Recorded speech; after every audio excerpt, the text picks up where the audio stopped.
छोटी सी कहानी अर्जुन और कर्ण के महादान के संबंध में है। एक बार अर्जुन बड़ी जिज्ञासा से भगवान कृष्ण से पूछते हैं कि हे भगवान, मैं भी कर्ण की भांति महादानी हूँ, फिर भी पूरा संसार महादानी के रूप में कर्ण की ही जयकार क्यों लगाता है। इस पर भगवान श्री कृष्ण मुस्कुराते हैं और अर्जुन से कहते हैं कि हे पार्थ, आज मैं यह जिज्ञासा तुम्हारी अवश्य पूरी करूंगा। इस पर भगवान सामने स्थित दो पहाड़ियों को सोने की बना देते हैं। उसके बाद अर्जुन को आज्ञा देते हैं कि ये पहाड़ियां गांव वालों में बांट दी जाएं। भगवान की आज्ञा मानते हुए अर्जुन पहाड़ियों का सोना गांव वालों में बांटने के लिए तैयार हो जाते हैं। गांव वाले एक लंबी कतार बना लेते हैं और अर्जुन बारी बारी सबको सोना बांटने लगते हैं। गांव वाले अर्जुन की जयकार लगाते हैं। इस पर अर्जुन बहुत प्रसन्न होते हैं।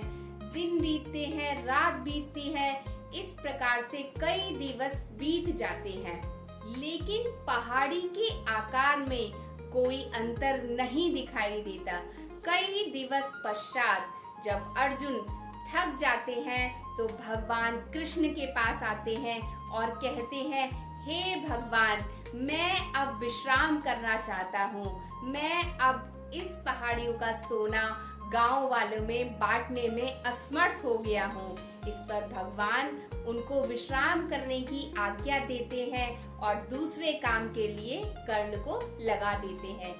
वही दो पहाड़ियाँ कर्ण को भी दान करने के लिए दी जाती हैं। कर्ण गांव वालों को बुलाकर पहाड़ियों को दे देते हैं कि आप जितना चाहे उतना सोना निकालकर इसको घर ले जा सकते हैं, और ऐसा कहकर कर्ण वापस आ जाते हैं। तब अर्जुन के मन में ये प्रश्न उठता है कि यह मेरे मस्तिष्क में क्यों नहीं आया।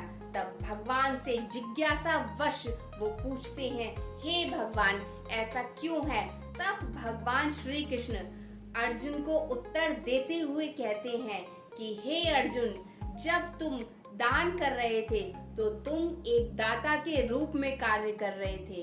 तुम अपने आप ही निर्णय ले रहे थे कि किसको कितने धन की आवश्यकता है। इसके विपरीत कर्ण सारा सोना गांव वालों के सुपुर्द करके चले जाते हैं, क्योंकि वो नहीं चाहते थे कि गांव वाले उनकी जय जयकार या उनकी प्रशंसा करें। यह उस व्यक्ति की निशानी है जिसको आत्मज्ञान की प्राप्ति हो गई हो।